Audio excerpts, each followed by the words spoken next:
ಇಡೀ ಇಡೀ ಜಗತ್ತಿಗೆ ಧ್ಯಾನ ಮತ್ತು ಜ್ಞಾನವನ್ನು ಪ್ರಸರಿಸಿದಂತ ಬ್ರಹ್ಮರ್ಷಿ ಪಿತಾಮಹ ಪತ್ರಿಜಿ ಗುರುಗಳಿಗೆ, ಸ್ವರ್ಣಮಾಲಾ ಅಮ್ಮನವರಿಗೆ, ಮಹಾವತಾರ್ ಬಾಬಾಜಿ ಅವರಿಗೆ, ಈ ಅದ್ಭುತವಾದ ವೇದಿಕೆಯನ್ನು ಸೃಷ್ಟಿ ಮಾಡಿರ್ತಕ್ಕಂಥ ಪರಮೋಚ್ಚ ಗುರುಗಳಿಗೆ, ನನ್ನ ತಂದೆ ತಾಯಿಗಳಿಗೆ, ಧ್ಯಾನ ಮಾರ್ಗಕ್ಕೆ ಕರೆತಂದ ಸೋದರಿಯವರಿಗೆ, ಹಾಗೂ ಈ ಧ್ಯಾನ ಕಾರ್ಯಕ್ರಮದಲ್ಲಿ ಎಲ್ಲರೂ ಇರ್ತಕ್ಕಂಥ ಎಲ್ಲ ಜ್ಞಾನವನ್ನ ಹಂಚತಕ್ಕಂಥ ಜ್ಞಾನ ದಾಸೋಹಿಗಳಿಗೆ ಹಾಗೂ ಜ್ಞಾನ ದಾಹದಾತರಿಗೆ ಎಲ್ಲರಿಗೂ ನಮಿಸುತ್ತಾ, ಇಲ್ಲಿ ವೇದಿಕೆಯಲ್ಲಿ ಇರ್ತಕ್ಕಂಥ ಎಲ್ಲ ದೇವರುಗಳನ್ನು ನಮಿಸುತ್ತಾ ಜ್ಞಾನ ಹಂಚಿಕೆ ಕಾರ್ಯಕ್ರಮವನ್ನು ಪ್ರಾರಂಭ ಮಾಡೋಣ ಮಾಸ್ಟರ್ಸ್.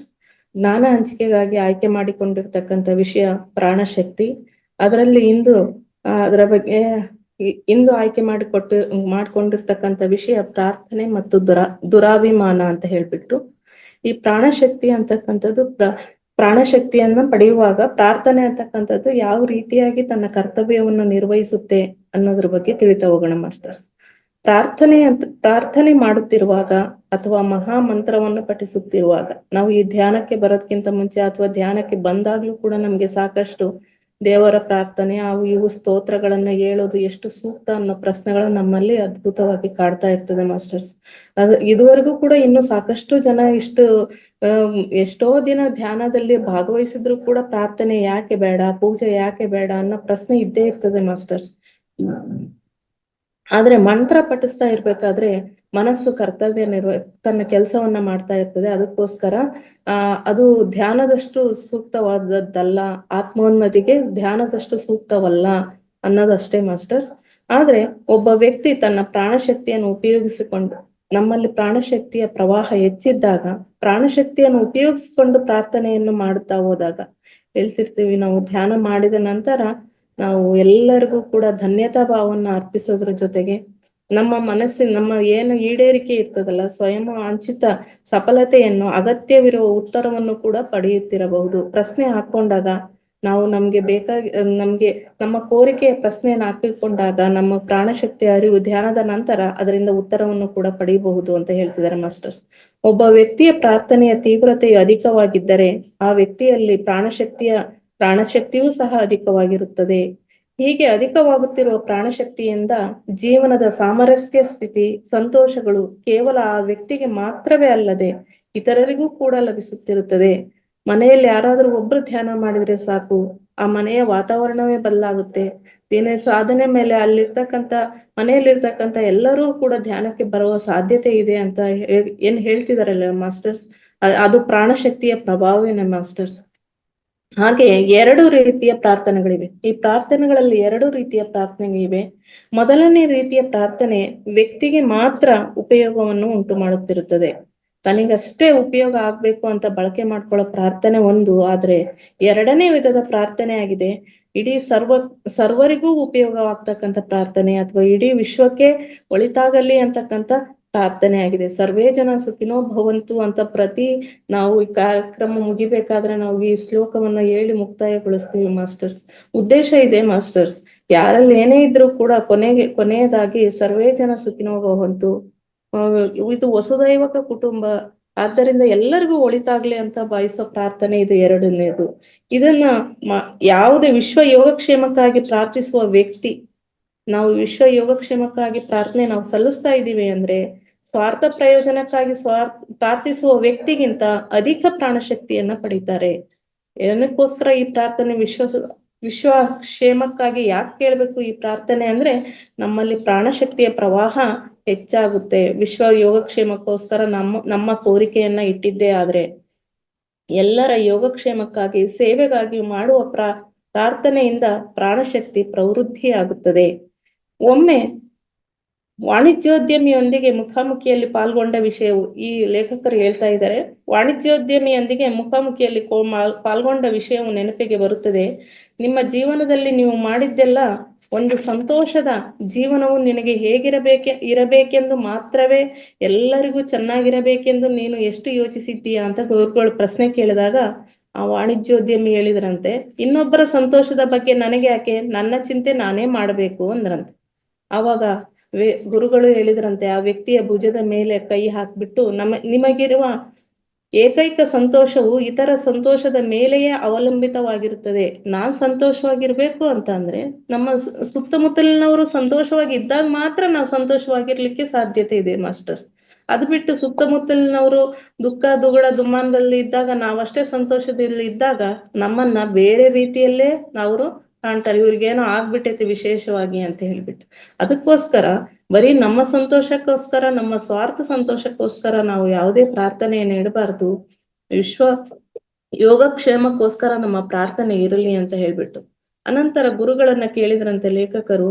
ಆಗ ಗುರುಗಳೇ, ನೀವು ಅವರೊಂದಿಗೆ ಇನ್ನೊಂದ್ ಸ್ವಲ್ಪ ಹೊತ್ತು ಮಾತನಾಡ್ಬಿಟ್ಟು ಅವರನ್ನ ನೀವು ವಿಶ್ವ ಯೋಗಕ್ಷೇಮಕ್ಕೋಸ್ಕರ ಪ್ರಾರ್ಥನೆ ನೀಡೋ ರೀತಿಯಲ್ಲಿ ಬದಲಿಸಬಹುದಿತ್ತಲ್ಲ, ನಿಮ್ಮ ಮಾತನ್ನ ಅವರು ಗೌರವಿಸ್ತಾ ಇದ್ರು ಅಂತ ಕೇಳಿದಾಗ ಗುರುಗಳು ಹೇಳಿದ್ರಂತೆ, ಅದು ಬಾಗಿರುವ ಮಳೆ ಇದ್ದಂತೆ, ಆ ಮಳೆಯನ್ನ ಗೋಡೆಗೆ ಹೊಡಿಲಿಕ್ಕೆ ಸಾಧ್ಯ ಇಲ್ಲ ಅಂತ ಹೇಳಿದ್ರೆ, ಅವರಲ್ಲಿ ನಾನು ಏನೋ ಸಾಧನೆ ಮಾಡಿದ್ದೀನಿ, ಅದರಿಂದ ನನ್ಗೆ ಅದ್ಭುತವಾಗಿ ನನ್ಗೆಲ್ಲ ದೊರಿತಾ ಇದ್ದೆ ಅನ್ನೋ ಅಹಂಕಾರ ಬಂದಿದೆ.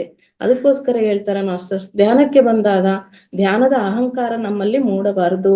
ನಾವೇನೋ ಸಾಧನೆ ಮಾಡ್ಬಿಟ್ಟಿದೀವಿ, ಇನ್ನೋದರ ಏನೋ ಸಾಧನೆ ಇಲ್ಲ ಅಂತ ಹೇಳ್ಬಿಟ್ಟು ಏನೋ ಒಂದು ರೀತಿಯ ಅಹಂಕಾರ ಬೆಳೆಸ್ಕೋಬಾರ್ದು, ಬರಬಾರ್ದು. ನಾವ್ ಯಾವಾಗ್ಲೂ ಬಾಗೇ ಇರ್ಬೇಕು, ಬೀಗ್ತಾ ಹೋಗ್ಬಾರ್ದು ಅನ್ನೋದು ವಿಷಯವನ್ನ ಗುರುಗಳು ತಿಳಿಸಿದ್ರಂತೆ ಮಾಸ್ಟರ್ಸ್. ಹೀಗೆ ಪ್ರಾಣಶಕ್ತಿಯನ್ನ ಪರೋಪಕಾರಕ್ಕಾಗಿ ಎಷ್ಟು ಹೆಚ್ಚಾಗಿ ಉಪಯೋಗಿಸ್ತಿದ್ದರೆ ಅಷ್ಟು ಹೆಚ್ಚಾಗಿ ಅಭಿವೃದ್ಧಿ ಆಗುತ್ತಾ ಇರ್ತದೆ.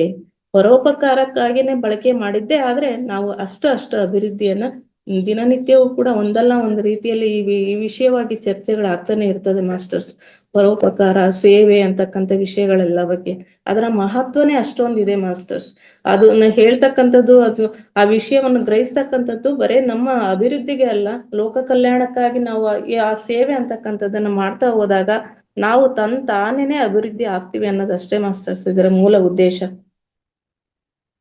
ಪ್ರಾಪಂಚಿಕ ದೈನಂದಿನ ಎಲ್ಲ ಚಟುವಟಿಕೆಗಳನ್ನು ವೈಜ್ಞಾನಿಕವಾಗಿ ಅಧ್ಯಯನ ಮಾಡಿದರೆ ಒಬ್ಬ ವ್ಯಕ್ತಿ ಸಮಾಜ, ದೇಶ ಸ್ವಾರ್ಥದಿಂದ ತೊಂದರೆಗಳಲ್ಲಿ, ಕಷ್ಟಗಳಲ್ಲಿ, ಅಪಜಯಗಳಲ್ಲಿ ಮುಳುಗುತ್ತಿದೆ ಎಂಬ ವಿಷಯವು ತಪ್ಪದೇ ಗೋಚರಿಸುತ್ತದೆ. ಪ್ರಾಪಂಚಿಕ ದೈನಂದಿನ ಎಲ್ಲ ಚಟುವಟಿಕೆಗಳನ್ನು ವೈಜ್ಞಾನಿಕವಾಗಿ ಅಧ್ಯಯನ ಮಾಡ್ತಾ ಹೋದಾಗ ವ್ಯಕ್ತಿ, ಉದಾಹರಣೆಗೆ ಮಾಸ್ಟರ್ಸ್, ವಿಜ್ಞಾನಿಗಳೆಲ್ಲರೂ ಕೂಡ ನಾವು ಸಂಶೋಧನೆ ಮಾಡಿದ್ರು, ಅವರಲ್ಲಿ ಜ್ಞಾನ ಹೆಚ್ಚಾದಾಗ ವಿಜ್ಞಾನಿಗಳಾಗ್ತಾ ಹೋದ್ರು. ನಾವು ಕೂಡ ಈ ಆಧ್ಯಾತ್ಮಿಕ ಮಾರ್ಗದಲ್ಲಿ ಜ್ಞಾನ ಹೆಚ್ಚಾದಾಗ ವಿಜ್ಞಾನಗಳಾಗ್ತಾ ಹೋಗ್ತೀವಿ, ಆಗ ಪ್ರಜ್ಞಾನಿಗಳಾಗ್ತೀವಿ ಅಂತ ಹೇಳ್ತಿರ್ತಾರಲ್ವ ಮಾಸ್ಟರ್ಸ್. ಅದು ಒಂದು ಸ್ಥಿತಿಯನ್ನ ತಲುಪ್ತಾ ಹೋಗ್ತೀವಿ. ಅದೇ ರೀತಿ ವಿಜ್ಞಾನಿಗಳು ಕಂಡಿಡ್ದಿದ್ದು ಅವ್ರ ಮನೆಗೋಸ್ಕರ, ಅವರ ಸ್ವಂತ ಉಪಯೋಗಕ್ಕೋಸ್ಕರ ಅಲ್ಲ ಮಾಸ್ಟರ್ಸ್. ಇಡೀ ಜಗತ್ತಿನಲ್ಲಿ ಇರ್ತಕ್ಕಂಥ ಎಲ್ಲರಿಗೂ ಅದು ಉಪಯೋಗ ಆಗ್ಲಿ ಅಂತ ಹೇಳ್ಬಿಟ್ಟು. ಯಾವುದೇ ವಿಷಯ ತಗೊಳ್ಳಿ ಮಾಸ್ಟರ್ಸ್, ಒಂದು ಬಲ್ಬ್ ಕಂಡಿಡ್ದಿರ್ಬೋದು, ಪ್ರತಿಯೊಂದು ಕೂಡ ದಿನ ಹೊಸ ಆವಿಷ್ಕಾರಗಳು ನಡೀತಾ ಇರೋದು ಕೂಡ ಅದೆಲ್ಲ ಜಗತ್ತಿಗೆ ಒಳಿತಾಗ್ಲಿ ಅನ್ನೋ ಉದ್ದೇಶದಿಂದನೇ ಮಾಸ್ಟರ್ಸ್ ವಿಜ್ಞಾನಿಗಳು ಕಂಡಿಡಿಯೋದು ಅಂತ. ನಾವು ನಮ್ಮ ಜ್ಞಾನವನ್ನ ಆ ರೀತಿ ವಿಜ್ಞಾನಮಯವಾಗಿ ಬದಲಾವಣೆ ಮಾಡ್ಕೋಬೇಕು. ಲೋಕ ಕಲ್ಯಾಣಕ್ಕೋಸ್ಕರ ನಾವು ಶ್ರಮಿಸಿದ್ದೇ ಆದ್ರೆ ನಮ್ಮಲ್ಲಿ ತಂತಾನೇನೆ ನಮ್ಮ ಆತ್ಮೋದ್ಧಾರ ಆಗ್ತದೆ ಅಂತ ಹೇಳ್ತಿದ್ದಾರೆ ಮಾಸ್ಟರ್ಸ್. ಬಡಿದೆಬ್ಬಿಸುವ ಗೊಂದಲದಲ್ಲಿರುವ ಸಂಗೀತ, ಕಣ್ಣು ಮಸ್ಕಾಗಿಸುವಂತ ಬಣ್ಣಗಳ ಬೆಳಕು, ಕತ್ತಲೆಗಳು, ಉನ್ಮಾದಕ್ಕೆ ಒಳಗಾದವರಂತೆ ತೂರಾಡುತ್ತಾ ಜಿಗಿಯುತ್ತಾ ಮಾಡುವ ನೃತ್ಯ ತಾಂಡವಗಳು, ಇವೆಲ್ಲವೂ ಭೂಗ್ರಹದ ಅಯಸ್ಕಾಂತ ಕ್ಷೇತ್ರದ ಮೇಲೆ ತೀವ್ರ ಪ್ರಭಾವಗಳನ್ನು ಉಂಟು ಮಾಡುತ್ತಿದೆ. ನೋಡಿ ಮಾಸ್ಟರ್ಸ್ ಹೇಳ್ತಿದ್ದಾರೆ, ಅಬ್ಬರದ ಸಂಗೀತ ನಾವು ಧ್ಯಾನದಲ್ಲಿ ಬಳಸ್ತಕ್ಕಂಥದ್ದು, ನಾವು ಧ್ಯಾನಕ್ಕೋಸ್ಕರ ಇರ್ತಕ್ಕಂಥ ಸುಮಧುರವಾದ ಸಂಗೀತ. ಆದ್ರೆ ಅಬ್ಬರದ ಸಂಗೀತ ಈ ಪ್ರಾಣಶಕ್ತಿಯನ್ನ ಇಂಗಿಸುತ್ತೆ. ಆದ್ದರಿಂದ ಅಂತ ಅಬ್ಬರದ ಸಂಗೀತವನ್ನ ಆಲಿಸೋದು ಕೂಡ ನಮ್ಮ ಪ್ರಾಣಶಕ್ತಿಗೆ ಕುಂದಾಗ್ತದೆ ಅಂತ ಹೇಳ್ತಿದ್ದಾರೆ ಮಾಸ್ಟರ್ಸ್. ಕಣ್ಣು ಮಸ್ಕಾಗುವಂತ ಬಣ್ಣಗಳ ಬೆಳಕು, ಕಣ್ಣು ಚುಚ್ಚತಕ್ಕಂಥ ಬೆಳಕು, ಮತ್ತೆ ಉನ್ಮಾದಕ್ಕೆ ಒಳಗಾದವರಂತೆ ಅಂದ್ರೆ ವ್ಯಸನಿಗಳು ಇರ್ತಾರಲ್ಲ ಮಾಸ್ಟರ್ಸ್, ಅವರು ಮಾಡ್ತಕ್ಕಂಥ ನೃತ್ಯ, ಇವೆಲ್ಲವೂ ಕೂಡ ಭೂಗ್ರಹದ ಅಯಸ್ಕಾಂತ ಗೋಳ ಅಂತ ತಿಳಿದಿದೀವಲ್ಲ ಮಾಸ್ಟರ್ಸ್. ನಮಗೂ ಅಯಸ್ಕಾಂತ ಗೋಳ ಇರುತ್ತೆ, ಅದೇ ರೀತಿ ಭೂಮಿಗೂ ಕೂಡ ಅಯಸ್ಕಾಂತ ಗೋಳ ಇರುತ್ತೆ. ಅದರ ಕ್ಷೇತ್ರದ ಮೇಲೆ ತೀವ್ರವಾದ ಪರಿಣಾಮವನ್ನು ಉಂಟು ಮಾಡುತ್ತದೆ. ಈ ಮೇಲಿನ ಮನುಷ್ಯರು ಬುದ್ಧಿಗೇಡಿಗಳಂತೆ ಸಜ್ಜಾಗಲು ಹಾಗೂ ಭೂ ವಾತಾವರಣವು ಸಹ ಹಾಳಾಗುತ್ತಿರುವುದಕ್ಕೆ ಮುಖ್ಯ ಕಾರಣವಾಗಿವೆ. ಅವರು ಬುದ್ಧಿಗೇಡಿಗಳು ಅಂತ ಅವರ ಪ್ರಾಣಶಕ್ತಿಯನ್ನು ಕುಂದಿಸ್ಕೊಳ್ಳೋಕೆ, ಮತ್ತೆ ಭೂಮಾತೆಯ ಪ್ರಾಣಶಕ್ತಿಯನ್ನು ಕೂಡ ಕುಂದಿಸ್ಲಿಕ್ಕೆ ಇವರು ಸಹಾಯಕರಾಗ್ತಾರೆ. ಅದಕ್ಕೋಸ್ಕರ ಇಂಥ ವ್ಯಕ್ತಿಯನ್ನು ಜಾಸ್ತಿ ಜನರು ಇದು ಈ ರೀತಿ ಆಗ್ತಾ ಇದೆ ಅಂತ ನಾವ್ ಹೇಳಿದ್ರೆ ಇವರಿಗೆಲ್ಲ ಹುಚ್ಚು ಅಂತ ಹೇಳೋವಂತ ಜನರು ಇದ್ದಾರೆ ಅಂತ ಭಾವಿಸ್ತಾರೆ ಅಂತಲೂ ಕೂಡ ಹೇಳಿದ್ದಾರೆ ಮಾಸ್ಟರ್ಸ್.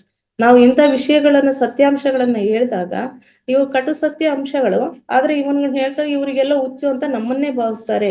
ಜವಾಬ್ದಾರಿ ಇಲ್ಲದಿರುವ ನಡೆಯುತ್ತಿರುವ ಪ್ರತಿ ಕೆಲಸಕ್ಕೂ ಈ ಸಂಪೂರ್ಣ ಭೂಮಿಯ ಮೇಲೆ ಒಂದು ಪ್ರತಿಕ್ರಿಯೆ ನಡೆಯುತ್ತಿರುತ್ತದೆ. ಈ ರೀತಿಯ ಜವಾಬ್ದಾರಿ ಇಲ್ಲದ ಕಾರ್ಯಗಳನ್ನ ನಾವು ಮುಂದುವರಿಸಿದ್ದೇ ಆದ್ರೆ ಅದಕ್ಕೆ ಪ್ರತಿಕ್ರಿಯೆಯಾಗಿ ಭೂಮಂಡಲದಲ್ಲಿ ಸಾಕಷ್ಟು ನಮಗೆ ಸಂಕ್ಷೋಭೆಗಳನ್ನ ಉಂಟು ಮಾಡ್ತದೆ ಅಂತ ಈ ಮೊದಲಾಗ್ಲೇ ತಿಳಿದಿದೀವಿ ಮಾಸ್ಟರ್ಸ್. ಈ ಪ್ರಾಣಶಕ್ತಿ ಅನ್ನೋದನ್ನ ನಾವು ಕುಣಿಸೋ ರೀತಿಯಲ್ಲಿ ನಡೆದದ್ದೇ ಆದ್ರೆ ಪ್ರಕೃತಿ ಮಾತೆ ನಮ್ಗೆ ತಂತಾನೇ ಸಂಕ್ಷೋಭೆಗಳನ್ನು ಉಂಟು ಮಾಡಿಬಿಟ್ಟು ನಮ್ಗೆ ಯಾವ ರೀತಿ ಬುದ್ಧಿ ಕಲಿಸ್ತಾರೆ ಅನ್ನೋ ವಿಷಯವನ್ನು ಕೂಡ ತಿಳಿದಿದೀವಿ ಈಗಾಗ್ಲೇ. ವ್ಯಸನಿಗಳಿಂದ ಸ್ವಾರ್ಥದಿಂದ ಹೆಪ್ಪುಗಟ್ಟಿದ ಮನುಷ್ಯರನ್ನು ಸರಿಪಡಿಸಲು ಉಪಯೋಗವಾಗುವ ಅತ್ಯುತ್ತಮ ಔಷಧಿಯೇ ಪ್ರಾಣಶಕ್ತಿ. ಇಂಥವರನ್ನೇ ಇದರಿಂದ ಹೊರ ತರಬೇಕು ಅಂದ್ರೆ, ಮನುಷ್ಯರನ್ನ ಸರಿಪಡಿಸ್ಬೇಕು ಅಂದ್ರೆ ಇವ್ರಿಗೆಲ್ಲ ಉಪಯೋಗ ಆಗ್ತಕ್ಕಂಥದ್ದು ಅಂದ್ರೆ ಪ್ರಾಣಶಕ್ತಿನೇ. ಎಷ್ಟು ಭಯಂಕರವಾಗಿ ಮನುಷ್ಯರು ದುರ್ಗತಿಯಲ್ಲಿ ಸಿಲುಕಿದ್ದಾರೆಂಬ ವಿಷಯವು ಅವರಿಗೆ ಎಂದಿಗೂ ಅರ್ಥವಾಗುತ್ತಿಲ್ಲ. ಆ ರೀತಿಯಲ್ಲಿ ಸಂತೋಷವನ್ನು ಪಡೀತಕ್ಕಂಥ ವ್ಯಕ್ತಿಗಳು ಅವರು ನಾವು ಎಂತ ಸಂಕಷ್ಟ ಪರಿಸ್ಥಿತಿ ಎಡೆಗೆ ಹೋಗ್ತಿದೀವಿ ಅನ್ನೋ ಜ್ಞಾನನೂ ಕೂಡ ಅವರಿಗೆ ಇಲ್ಲವಾಗ್ತದೆ ಮಾಸ್ಟರ್ಸ್. ರೋಗಿಗಳಿಗೂ ಈ ವ್ಯಸನಗಳು ಸ್ವಾರ್ಥಗಳೇ ಕಾರಣ. ರೋಗ ಬರ್ತಿದೆ ಅಂತ ಹೇಳಿದ್ರೆ ಈ ಸ್ವಾರ್ಥ ಪ್ರಾರ್ಥನೆಯೇ ಕಾರಣ, ಪ್ರಾಣಶಕ್ತಿಯ ಸ್ವಾರ್ಥ ಪ್ರಾರ್ಥನೆಗಳೇ ಕಾರಣವಾಗಿರುತ್ತದೆ. ವ್ಯಸನ ನಮ್ಮ ದೇಹ ವ್ಯವಸ್ಥೆಯ ಮೇಲೆ ಬಹಳಷ್ಟು ಒತ್ತಡವನ್ನು ಉಂಟು ಮಾಡಿ ನಮ್ಮ ಅಂತಃ ಚೈತನ್ಯಗಳನ್ನು ಜೀವನವನ್ನು ತಮ್ಮ ಅಧೀನಕ್ಕೆ ತೆಗೆದುಕೊಳ್ಳಲು ಪ್ರಯತ್ನಿಸುತ್ತಿರುವ ಮೂಲ ದೈತ್ಯರ ನಡುವೆ ಒಂದು ಯುದ್ಧವು ಸಂಪೂರ್ಣ ದೇಹದಲ್ಲಿ ಸೃಷ್ಟಿಯಾಗಿ ಬಿಡುತ್ತದೆ. ನಾವೆಲ್ಲ ಈಗಾಗಲೇ ತಿಳಿದಿದೀವಿ ಮಾಸ್ಟರ್ಸ್. ನಾವು ಜನ್ಮ ಪಡೆದ ತಕ್ಷಣ ನಾವು ಬರುವಾಗ ಬರೀ ನಾವೊಬ್ಬರೇ ಬಂದಿರೋ, ನಮ್ಮ ಹಾಸ್ಟೆಲ್ ಮಾಸ್ಟರ್ಸ್ ನಮ್ಮೊಂದಿಗೆ ಸದಾ ಇರ್ತಾರೆ ಅಂತ ಹೇಳ್ಬಿಟ್ಟು ನಾವು ನಡೆಸ್ತಕ್ಕಂಥ ಜೀವನದ ಆಧಾರದ ಮೇಲೆ ನಾವು ವ್ಯಸನಿಗಳಾದ್ರೆ ನಮ್ಮ ದೇಹ ವ್ಯವಸ್ಥೆಯ ಮೇಲೆ ವಿಪರೀತ ಒತ್ತಡ ಉಂಟಾಗಿ ನಮ್ಮ ಅಂತಃ ಚೈತನ್ಯ, ನಾವು ಧ್ಯಾನ ಇರ್ತಕ್ಕಂಥದ್ದು ಅಂತಃ ಚೈತನ್ಯವನ್ನು ಉನ್ನತಿ ಮಾಡ್ಕೊಳ್ಳಿಕ್ಕೆ ಅಂತ ಹೇಳ್ಬಿಟ್ಟು ನಿನ್ನೆ ತಿಳಿದ್ವಿ ಅಲ್ವಾ ಮಾಸ್ಟರ್ಸ್. ಆ ಅಂತಃ ಚೈತನ್ಯ ಅಂತಕ್ಕಂಥದ್ದು ವ್ಯಸನದಿಂದ ಕುಂದುತ್ತಾ ಹೋಗ್ತದೆ ಮಾಸ್ಟರ್ಸ್. ಇದರಿಂದ ನಮ್ಮ ಇದರಿಂದ ಜೀವನವನ್ನು ತಮ್ಮ ಅಧೀನಕ್ಕೆ ತೆಗೆದುಕೊಳ್ಳಲು ಹಾಸ್ಟೆಲ್ ಮಾಸ್ಟರ್ಸ್ ಈ ಹಾದಿಯಲ್ಲಿ ಹೋಗ್ಬೇಡ, ಅಂತರ್ವಾಣಿಯಲ್ಲಿ ತಿಳಿಸ್ತಾ ಇರ್ತದೆ ಮಾಸ್ಟರ್ಸ್. ಹೋಗ್ಬೇಡ ಅಂತ ಹೇಳಿದ್ರೆ ಅದನ್ನ ಕೇಳ್ಕೊಳ್ಳೋ ಸ್ಥಿತಿಯಲ್ಲಿ ನಾವ್ ಇರೋದಿಲ್ಲ. ಅದರಿಂದ ಅಧೀನಕ್ಕೆ ತೆಗೆದುಕೊಳ್ಳಲು ಪ್ರಯತ್ನಿಸುವ ಮೂಲ ದೈತ್ಯರ ನಡುವೆ ಒಂದು ಯುದ್ಧವು ಸಂಪೂರ್ಣ ದೇಹದಲ್ಲಿ ಸೃಷ್ಟಿಯಾಗ್ಬಿಡುತ್ತದೆ. ನೀವು ಒಳ್ಳೆ ಮಾರ್ಗದಲ್ಲಿ ನಡಿ ಅಂತ ಅವ್ರು ಹೇಳ್ತಾ ಇರ್ತಾರೆ, ಬಟ್ ನಾವು ಹೊರಗಿನ ಪ್ರಪಂಚದಲ್ಲಿ ಈ ಮಾಯಾಲೋಕದಲ್ಲಿ ಇರ್ತಕ್ಕಂಥದಕ್ಕೆ ಆಕರ್ಷಣೆಯಾಗಿ ನಮ್ಮದೇ ಆದ ಜೀವನಗಳನ್ನ ನಡೆಸ್ತಾ ಹೋಗ್ತೀವಿ. ಇದರಿಂದ ಏನಾಗ್ತದೆ, ನಮ್ಮ ದೇಹದ ಒಳಗಡೆ ಸಂಪೂರ್ಣವಾಗಿ ಯುದ್ಧದ ರೀತಿ ಸೃಷ್ಟಿಯಾಗ್ಬಿಡುತ್ತದೆ. ಹಾಗೆ ಭಯ, ಕೋಪ, ಅಸೂಯೆ, ಪ್ರತಿಕಾರ ಲಕ್ಷಣ, ಪರದೂಷಣೆ, ದ್ವೇಷ, ದೇಶದ ದ್ರೋಹಗಳಂತ ಎಲ್ಲ ದುರ್ಗುಣಗಳು ವ್ಯಸನದ ಪರಿಣಾಮಗಳಾಗಿರ್ತವೆ. ನಮ್ಮ ವ್ಯಸನಕ್ಕೆ ಕಾರಣ ಇವೆಲ್ಲವೂ ಕೂಡ ಕೋಪದಿಂದ ಇರ್ಬೋದು, ದ್ವೇಷ ಇರ್ಬೋದು, ಅಸೂಯೆ ಇರ್ಬೋದು, ಬೇರೆಯವರ ಮೇಲೆ ಸೇಡನ್ನು ತೀರಿಸ್ಕೊಳ್ಬೇಕು ಅಂತಕ್ಕಂಥ ಪ್ರತಿಕಾರ ಲಕ್ಷಣ ಇರ್ಬೋದು, ಪರದೂಷಣೆ, ಬೇರೆಯವರನ್ನ ಪ್ರತಿಯೊಂದಕ್ಕೂ ದೂಷಣೆ, ನನ್ನ ಶ್ರೇಯೊಬ್ಬರಿದ್ದಿಗೆ ಇವರೇ ತೊಂದರೆ ಕೊಟ್ಟಿದ್ದು, ಯಾವಾಗ್ಲೂ ಇನ್ನೊಬ್ಬರ ಕಡೆ ಕೈ ಮಾಡಿ ತೋರಿಸ್ತಕ್ಕಂಥ ಪರದೂಷಣೆ ಅಂತಕ್ಕಂಥದ್ದು, ದ್ವೇಷ ಅಂತಕ್ಕಂಥದ್ದು, ಮತ್ತೆ ದೇಶದ್ರೋಹ ಕೆಲಸಗಳನ್ನು ಮಾಡ್ತಕ್ಕಂಥ ದುರ್ಗುಣಗಳು ನಮ್ಮಲ್ಲಿ ಇದ್ದಾಗ ಇವು ವ್ಯಸನದ ಪರಿಣಾಮಗಳಾಗಿವೆ. ಮತ್ತೆ ಪುನಃ ಹಣಮದ, ಆಸ್ತಿ ಮದ ಅದಕ್ಕಿಂತಲೂ ತೀವ್ರ, ಅದಕ್ಕಿಂತಲೂ ಹೆಚ್ಚಿನದು ಅಂತ ಹೇಳಿದ್ರೆ ವ್ಯಸನ ಅಂತ ಹೇಳಿದ್ರೆ ಹಣ ಮದ ಮತ್ತು ಆಸ್ತಿ ಮದ. ನನ್ನಲ್ಲಿ ಅಷ್ಟು ಹಣ ಇದೆ, ಇನ್ನೂ ಹೆಚ್ಚು ಹೆಚ್ಚು ಗಳಿಸ್ಬೇಕು ಅನ್ನೋ ದುರಾಸೆ, ಆಸ್ತಿ ನನ್ನಲ್ಲಿ ಅಷ್ಟಿದೆ ಅಂತಕ್ಕಂಥದ್ದು, ಇನ್ನೂ ಹೆಚ್ಚು ಗಳಿಸ್ಬೇಕು ಅನ್ನೋದು, ಇವೆಲ್ಲ ಮದಗಳು ಈ ಮೇಲ್ ತಿಳಿಸಿದಂತ ವ್ಯಸನದ ಪರಿಣಾಮಕ್ಕಿಂತಲೂ ಹೆಚ್ಚು ತೀವ್ರವಾದ ಪರಿಣಾಮವನ್ನು ಉಂಟು ಮಾಡ್ತವೆ ಅಂತ ಹೇಳ್ತಿದ್ದಾರೆ ಮಾಸ್ಟರ್ಸ್. ಹುಚ್ಚು, ಬುದ್ಧಿ, ಅಸ್ಥಿರತೆ, ಆತ್ಮಹತ್ಯೆಗಳಿಗೆ ಪ್ರೇರೇಪಿಸುವ ಅಂತಃ ಪ್ರೇರಣೆಗಳು ಸ್ವಾರ್ಥ ಮದಗಳಿಂದಲೇ ಅತಿ ಹೆಚ್ಚಾಗಿ ರೂಪುಗೊಳ್ಳುತ್ತಾ ಇರ್ತದೆ. ಒಂದು ಚರ್ಚೆ ನಡೆಯುತ್ತಿರುವ ಸ್ಥಳಗಳಲ್ಲಿ ಪ್ರಾಣಶಕ್ತಿ ಕಡಿಮೆಯಾಗಿದ್ದರೆ ಅಲ್ಲಿನ ಮನುಷ್ಯರು ಬುದ್ಧಿಪೂರ್ವಕವಾಗಿಯೇ ವಾಸ್ತವಗಳನ್ನು ಮರೆತು ಸಹಕಾರ ತತ್ವಕ್ಕೆ ವಿರುದ್ಧವಾಗಿಯೇ ಬೇರೂರುತ್ತಾರೆ. ಉದಾಹರಣೆಗೆ ಮೊದಲೆಲ್ಲ ಅರಳಿಕಟ್ಟೆ ಅಂತವಕ್ಕೆಲ್ಲ ಅಲ್ಲಿ ಏನೋ ಒಂದು ಘಟನೆ ನಡೆದಾಗ ಅದನ್ನ ಪಂಚಾಯತಿಗೆ ಅಂತ ಇಡ್ತಿದ್ರಲ್ಲ ಮಾಸ್ಟರ್ಸ್. ಆದ್ರೆ ಪ್ರಾಣಶಕ್ತಿ ಕಡಿಮೆ ಇರ್ತಕ್ಕಂಥ ಸ್ಥಳ ಏನಾದ್ರೂ ಅದಾಗಿದ್ರೆ ನಾವು ನಿರೀಕ್ಷೆ ಮಾಡಿದ್ದಕ್ಕಿಂತಲೂ ಕೂಡ ತದ್ವಿರುದ್ಧವಾದಂತಹ ನ್ಯಾಯ ತೀರ್ಪುನೇ ಹೊರ ಬರುತ್ತೆ ಅಂತ ಹೇಳ್ತಿದ್ದಾರೆ ಮಾಸ್ಟರ್ಸ್. ಪ್ರಾಣಶಕ್ತಿ ಅಂತಕ್ಕಂಥದ್ದು ಪ್ರತಿಯೊಂದರಲ್ಲೂ ಎಷ್ಟು ಮುಖ್ಯ ಅಂತಕ್ಕಂಥದ್ದನ್ನ ನೋಡ್ತಾ ಹೋದಾಗ ಮಾಸ್ಟರ್ಸ್, ಪ್ರಾಣಶಕ್ತಿಯ ಅಭಾವವಿರುವ ಸ್ಥಳದಲ್ಲಿಯೇ ವ್ಯಸನ ಸ್ವಾರ್ಥಗಳು ಇರ್ತವೆ, ಮನೆ ಮಾಡ್ಕೊಂಡಿರ್ತವೆ. ದೇಶ ಪ್ರೇಮದ ಹೆಸರಲ್ಲಿ, ವರ್ಗ ಪ್ರೀತಿಯ ಹೆಸರಲ್ಲಿ, ಜಾತಿ ಪ್ರೀತಿಯ ಹೆಸರಿನಲ್ಲೇ ಪ್ರಪಂಚಾದ್ಯಂತ ಎಷ್ಟು ರೀತಿಯ ಅಪರಾಧಗಳು ಸಂಭವಿಸುತ್ತವೆ ಎಂದರೆ ಇದನ್ನು ನಾವು ನೋಡ್ತಾ ಇದೀವಿ. ಇವೆಲ್ಲ ಅಪರಾಧಗಳ ಹಿಂದೆ ಇರೋದು ಸ್ವಾರ್ಥ ಒಂದೇ. ಇವೆಲ್ಲ ಅಹಂಕಾರ, ಜಾತಿ ಮದ ಇರ್ಬೋದು, ಮತ್ತೆ ದೇಶದ ಹೆಸರಿನಲ್ಲಿ ನಡೀತಕ್ಕಂಥ ಗಲಭೆ ಇರ್ಬೋದು, ಇವೆಲ್ಲವೂ ಕೂಡ ನಾವು ಸ್ವಾರ್ಥದ ಆಲೋಚನೆಗಳೇ ಹೊರತು ಮತ್ತೇನೂ ಅಲ್ಲ ಅಂತ ಹೇಳ್ತಿದ್ದಾರೆ ಮಾಸ್ಟರ್ಸ್. ಪ್ರಾಣಶಕ್ತಿಯ ಹರಿವಿನ ದಿಶೆಯಲ್ಲಿ ನಾವು ಒಂದು ಗೂಡಿ ಕೆಲಸ ಮಾಡಬಹುದು, ಆದರೆ ಪ್ರಾಣಶಕ್ತಿಯನ್ನು ನಮ್ಮ ಸಂಕಲ್ಪಕ್ಕೆ ಅನುಗುಣವಾಗಿ ಅನುಸರಿಸುವಂತೆ ಒತ್ತಾಯಪಡಿಸಲಾಗುವುದಿಲ್ಲ. ಪ್ರಾಣಶಕ್ತಿಯ ಅದರ ಗುಂಟ ನಮ್ಮ ಅಂತರ್ವಾಣಿ ಮುಖಾಂತರ ನಾವು ಕೆಲಸ ಮಾಡ್ಬೋದು, ಆದರೆ ಪ್ರಾಣಶಕ್ತಿಯನ್ನು ನಮ್ಮ ಸಂಕಲ್ಪಕ್ಕೆ ಅನುಗುಣವಾಗಿ ನಾನೇನ್ ಯೋಚನೆ ಮಾಡ್ತೀನೋ ಅದನ್ನ ನೀನ್ ಸಕ್ಸಸ್ ಮಾಡ್ಬೇಕು ಅಂತ ಕೇಳೋ ಅಧಿಕಾರ ನಮಗಿಲ್ಲ. ಅದು ಸದಾ ಒಳಿತನ್ನೇ ನಮಗೆ ಸೂಚನೆ ನೀಡ್ತದೆ. ಆ ಅಂತರ್ವಾಣಿ ಮುಖಾಂತರ ನಮ್ಮ ಜೀವನವನ್ನು ಸದುಪಯೋಗ ಮಾಡಿಸ್ಕೋಬಹುದು. ಆದ್ರೆ ಆಗಿಲ್ಲ, ನಾನೇನೇ ಆಲೋಚನೆ ಮಾಡ್ತೀನೋ ನೀನ್ ಅದನ್ನ ಸಾಧಿಸ್ಬೇಕು, ಸಾಧನೆ ಮಾಡ್ಲಿಕ್ಕೆ ನನಗೆ ಶಕ್ತಿ ಕೊಡ್ಬೇಕು ಅನ್ನೋ ಸಂಕಲ್ಪದ ಪ್ರಕಾರ ಅದು ಕೆಲಸ ಯಾವತ್ತೂ ಮಾಡಲ್ಲ. ಪ್ರಾಣಶಕ್ತಿಯ ಹರಿವಿನ ದಿಶೆಯತ್ತ ಸಮನ್ವಯದಲ್ಲಿ ನಮ್ಮ ಸಂಕಲ್ಪವು ಸಂಯೋಜನೆಗೊಳ್ಳದಿದ್ದರೆ ಪ್ರಾಣಶಕ್ತಿಯನ್ನು ನಾವು ದುರುಪಯೋಗ ಪಡಿಸುವುದಾಗಲಿ ನಮ್ಮ ಸಂಕಲ್ಪ ದಿಶೆಯತ್ತ ಕಾರ್ಯನಿರ್ವಹಿಸುವಂತೆ ಮಾಡಲಾಗುವುದಿಲ್ಲ ಅಂತ ಹೇಳ್ತಿದ್ದಾರೆ ನೋಡಿ ಮಾಸ್ಟರ್ಸ್. ಸಂಕಲ್ಪಕ್ಕೆ ಅನುಗುಣವಾಗಿ ಅನುಸರಿಸುವಂತೆ ಒತ್ತಾಯಪಡಿಸಕ್ಕೂ ಆಗೋದಿಲ್ಲ. ಮತ್ತೆ ಅದು ಯಾವ ರೀತಿ ನಮಗೆ ಅಂತರ್ವಾಣಿಯನ್ನು ನೀಡುತ್ತೋ ಅದರ ಅನ್ವಯ ನಮ್ಮ ಸಂಕಲ್ಪ ಸಂಯೋಜನೆಗೊಳ್ಳುತ್ತೆ ಹೊರತು ಪ್ರಾಣಶಕ್ತಿಯನ್ನ ನಾವು ದುರುಪಯೋಗ ಮಾಡ್ಕೊಳ್ಳಬಾರ್ದು. ಮತ್ತೆ ಸಂಕಲ್ಪ ದಿಶೆಯತ್ತೆ ಕಾರ್ಯನಿರ್ವಹಿಸುವಂತೆನೂ ಕೂಡ ನಮ್ಗೆ ಮಾಡ್ಲಿಕ್ಕೆ ಸಾಧ್ಯತೆನೇ ಇಲ್ಲ ಅಂತ ಹೇಳ್ತಾರೆ. ಈ ಪ್ರಯತ್ನವನ್ನು ಮಾಡುವುದು ಸಹ ಒಂದು ದೊಡ್ಡ ಅಪರಾಧವಾಗುತ್ತೆ. ನಾವೇನಾದ್ರೂ ಈ ನಿಟ್ಟಿನಲ್ಲಿ ಪ್ರಯತ್ನ ಪಟ್ಟಿದ್ದೇ ಆದ್ರೆ ಅದು ಅಪರಾಧವಾಗುತ್ತೆ, ಹಿಂಸಾತ್ಮಕ ಪರಿಣಾಮಗಳನ್ನ ಅನುಭವಿಸಬೇಕಾಗುತ್ತೆ. ಏನು ಹೇಳಿದ್ವಲ್ಲ ಮಾಸ್ಟರ್ಸ್, ದೇಹದ ಒಳಗಡೆನೆ ಯುದ್ಧ ಸ್ಟಾರ್ಟ್ ಆಗುತ್ತೆ, ಅದರಿಂದ ನಮ್ಮ ದೇಹಕ್ಕೆ ತೊಂದರೆ ಆಗುತ್ತೆ. ಅವಾಗ ನಾವೇನು ಶಕ್ತಿಹೀನರಾಗ್ತೀವಿ, ಆಗ ನಮ್ಗೆ ಹಿಂಸೆ ಆಗೋದು, ಹಿಂಸಾತ್ಮಕ ಪರಿಣಾಮಗಳನ್ನೇ ನಾವೇ ಅನುಭವಿಸ್ಬೇಕಾಗುತ್ತೆ. ನಾವು ಕೆಲವು ಊಹೆ ಉದ್ದೇಶಗಳಿಂದ ಸ್ವಾರ್ಥ ಉಪಯೋಗದ ಬಯಕೆಗಳಲ್ಲಿ ಸಿಲುಕಿರುವುದರಿಂದ ಪ್ರಾಣಶಕ್ತಿಯು ನಮ್ಮ ತಿಳುವಳಿಕೆಗೆ, ತರ್ಕಕ್ಕೆ, ವಿವೇಚನಾ ಶಕ್ತಿಗೆ ಅತೀತವಾಗಿಯೇ ವರ್ತಿಸುತ್ತಿರುತ್ತದೆ. ನಾವು ಕೆಲವು ಊಹಾ ಉದ್ದೇಶಗಳಿಂದ ನಾವು ಯಾವುದೇ ಒಂದು ಕೆಲಸವನ್ನ ಮಾಡ್ಬೇಕಾದ್ರೆ ಅದೇನಾಗುತ್ತೆ ಆಗ್ಲಿ, ಎಲ್ಲದೂ ಒಳಿತಾಗುತ್ತೆ ಅನ್ನೋ ಭಾವನೆಯಿಂದ ಮಾಡ್ತಾ ಹೋದ್ರೆ ಎಲ್ಲದೂ ಒಳಿತೇ ಆಗುತ್ತೆ. ಅದೇನೋ ಒಂದು ಮಾತಾಡೋದ್ಕಿಂತ ಮುಂಚೆ ಎಲ್ಲದೂ ಆಗ್ಬಾರದನ್ನೆಲ್ಲ ಆಲೋಚನೆ ಮಾಡ್ತೀವಿ. ಈ ತರ ಊಹೆ ಮಾಡೋದು ಮೊದಲೆಲ್ಲ ಸಾಕಷ್ಟು ಇರ್ತಿತ್ತಲ್ವಾ ಮಾಸ್ಟರ್ಸ್. ನಾವು ಈ ಧ್ಯಾನಕ್ಕೆ ಬರೋದ್ಕಿಂತ ಮುಂಚೆ ಎಲ್ಲರಿಗೂ ಈ ಅನುಭವ ಆಗೇ ಆಗಿರ್ತದೆ ಮಾಸ್ಟರ್ಸ್. ಊಹೆ ಉದ್ದೇಶಗಳಿಂದ ಸ್ವಾರ್ಥ ಉಪಯೋಗ ಬಯಕೆಗಳಲ್ಲಿ, ಇಲ್ಲ ಏನೇ ಆದ್ರೂ ಕೂಡ ಅದು ನನ್ನ ಪರವಾಗೇ ಇರ್ಬೇಕು, ಯಾವಾಗ್ಲೂ ನನಗೆ ಜಯ ಬರಬೇಕು ಅನ್ನೋದೇ ಸ್ವಾರ್ಥ ಉದ್ದೇಶ. ಯಾಕಂದ್ರೆ ಈ ಭೂಮಿ ಮೇಲೆ ಏನೇ ಒಂದು ಭೂಮಿ ಮೇಲೆ ಕಾರ್ಯ ನಡೀತಾ ಇರ್ತದೆ ಅಂದ್ರೆ ಅದು ಒಂದು ಕಾರಣದಿಂದನೇ ನಡೆದಿರ್ತದೆ. ಕಾರ್ಯಕಾರಣ ಸಿದ್ಧಾಂತ ಈಗೆಲ್ಲ ಗುರುಗಳು ಈ ವೇದಿಕೆಯಲ್ಲಿ ಸಾಕಷ್ಟು ಬಾರಿ ತಿಳಿಸಿದ್ದಾರೆ ಮಾಸ್ಟರ್ಸ್. ಆ ಕಾರ್ಯಕಾರಣ ಸಿದ್ಧಾಂತ ಇಲ್ದಲೆ ಏನೂ ನಡೆಯೋದಿಲ್ಲ ಅಂತ ಹೇಳ್ಬಿಟ್ಟು ನಾವು ಅದನ್ನ ಸ್ವೀಕಾರ ಮನೋಭಾವದಿಂದ ಮಾಡಿದಾಗ ಎಲ್ಲರಿಗೂ ಒಳಿತಾಗದೆ ನಡೆದಿದೆ ಅನ್ನೋ ಮನೋಭಾವದಿಂದ ಇದ್ದಾಗ ಮಾಸ್ಟರ್ಸ್ ಅದು ಎಲ್ಲರಿಗೂ ಒಳಿತೇ ಆಗುತ್ತೆ ಮಾಸ್ಟರ್ಸ್, ಲೋಕ ಕಲ್ಯಾಣನೇ ಆಗುತ್ತೆ. ಇಂಥ ಪ್ರಾಣಶಕ್ತಿಯನ್ನು ಆಹ್ವಾನಿಸುವ ಪ್ರಾರ್ಥನೆಗಳಿಗೆ ಉಪಕ್ರಮಿಸಿ ವಿಶೇಷವಾಗಿ ಶ್ರಮಿಸಿದರೆ, ನಾವು ಪ್ರಾಣಶಕ್ತಿಯನ್ನು ಆಹ್ವಾನ ಮಾಡ್ಬೇಕಂದ್ರೆ ನಾವು ಶ್ರಮದಾರಿಗಳಾಗ್ಬೇಕು ಅಂತ ನಿನ್ನೆ ಆಗ್ಲೇ ತಿಳಿದಿದೀವಲ್ಲ ಮಾಸ್ಟರ್ಸ್. ಉಪಕ್ರಮಿಸಿ ವಿಶೇಷವಾಗಿ ಶ್ರಮಿಸಿದರೆ ಆ ಮನುಷ್ಯರು ಸಹ ತಮ್ಮ ವ್ಯಸನಗಳ ಅಸ್ವಸ್ಥತೆಗಳಿಂದ ಹೊರಬಂದು ಗುಣಮುಖರಾಗುತ್ತಾರೆ.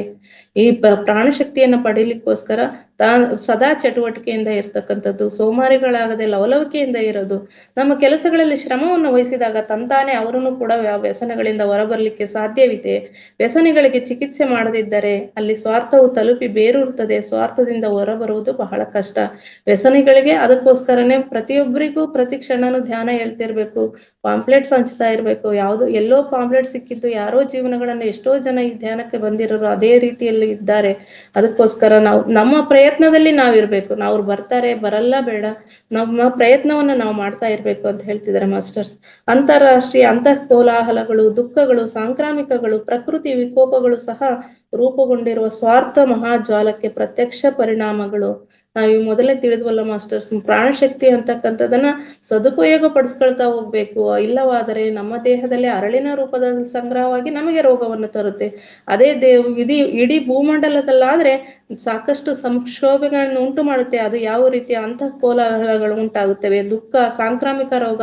ಈಗ ಒಂದು 4 ವರ್ಷದ ಕೆಳಗೆ ತಿಳಿದ್ವಲ್ಲ ಮಾಸ್ಟರ್ಸ್, ಬಹುದೊಡ್ಡ ಸಾಂಕ್ರಾಮಿಕ ರೋಗ ಹೇಗೆ ಬಂತು ಅಂತ. ಮತ್ತೆ ಪ್ರಕೃತಿ ವಿಕೋಪಗಳಾಗೋದು ಕೂಡ ಇದೇ ರೀತಿಯಲ್ಲಿ.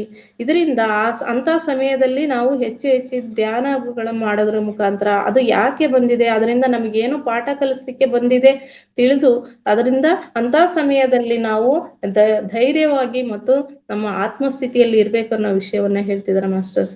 ಪರಿಣಾಮ ಕ್ರಮವು ನ್ಯಾಯವು ಅದು ಅಂತಃಶಕ್ತಿ ನ್ಯಾಯ ಅಂತಾನು ಕೂಡ ಪ್ರಾಣಶಕ್ತಿಯ ನ್ಯಾಯ ಮಾಸ್ಟರ್ಸ್. ಅದು ಪರಿಣಾಮ ಕ್ರಮ ಅಂತಕ್ಕಂಥದ್ದು ನ್ಯಾಯವು ಸ್ವತಂತ್ರ ದಿಶೆಗೆ ದಾರಿ ಮಾಡುತ್ತದೆ. ಇವೆಲ್ಲ ಉಂಟಾದಾಗ ಅಂದ್ರೆ ಪ್ರಕೃತಿ ವಿಕೋಪಗಳುಂಟಾದಾಗ ನಾವು ಇದು ನಮ್ಮ ಸ್ವತಂತ್ರ ದಿಶೆಗೆ ಮಾನವನ ಸ್ವಾತಂತ್ರ್ಯಕ್ಕೆ ಅಸಾಧ್ಯವಾದಂತ ಪ್ರತಿ ಪ್ರವೇಶವು ವಿಪರೀತ ಪರಿಣಾಮಗಳಿಗೆ ದಾರಿ ಕೊಡುತ್ತದೆ. ಯಾರು ಜ್ಞಾನ ಸ್ಥಿತಿಯಲ್ಲಿ ವಿಜ್ಞಾನ ಸ್ಥಿತಿಯಲ್ಲಿ ಇರ್ತಾರಲ್ಲ ಮಾಸ್ಟರ್ಸ್, ಅವರು ಇಂಥ ಪರಿಣಾಮ ಕ್ರಮ ನಡೆದಾಗ ಅವರಲ್ಲಿ ಸಾಕಷ್ಟು ಜ್ಞಾನ ಇನ್ನು ಹೆಚ್ಚುತ್ತಾ ಹೋಗ್ಬಿಟ್ಟು ಅವರು ಇದು ಲೋಕ ಕಲ್ಯಾಣಕಾರಿಯಾದಂತ ಚಿಂತನೆಗಳು ಅವರಿಂದ ಹೊರ ಬರ್ತವೆ ಸಾಕಷ್ಟು. ಅದಕ್ಕೋಸ್ಕರ ಪ್ರತಿಯೊಬ್ರು ಸಹಿತ ಪ್ರಜ್ಞಾ ಸ್ಥಿತಿಯಲ್ಲಿ ಇರಿ, ಧೈರ್ಯಗೆಡಬಾರದಷ್ಟೇ. ಧೈರ್ಯದಿಂದ ಇದ್ದಾಗ ಇಂಥ ಸ್ಥಿತಿಯಲ್ಲಿ ನಮಗೂ ಅದ್ಭುತವಾದ ಜ್ಞಾನ ಹಂಚತಕ್ಕಂತ ಅವಕಾಶಗಳು ದೊರೀತದೆ.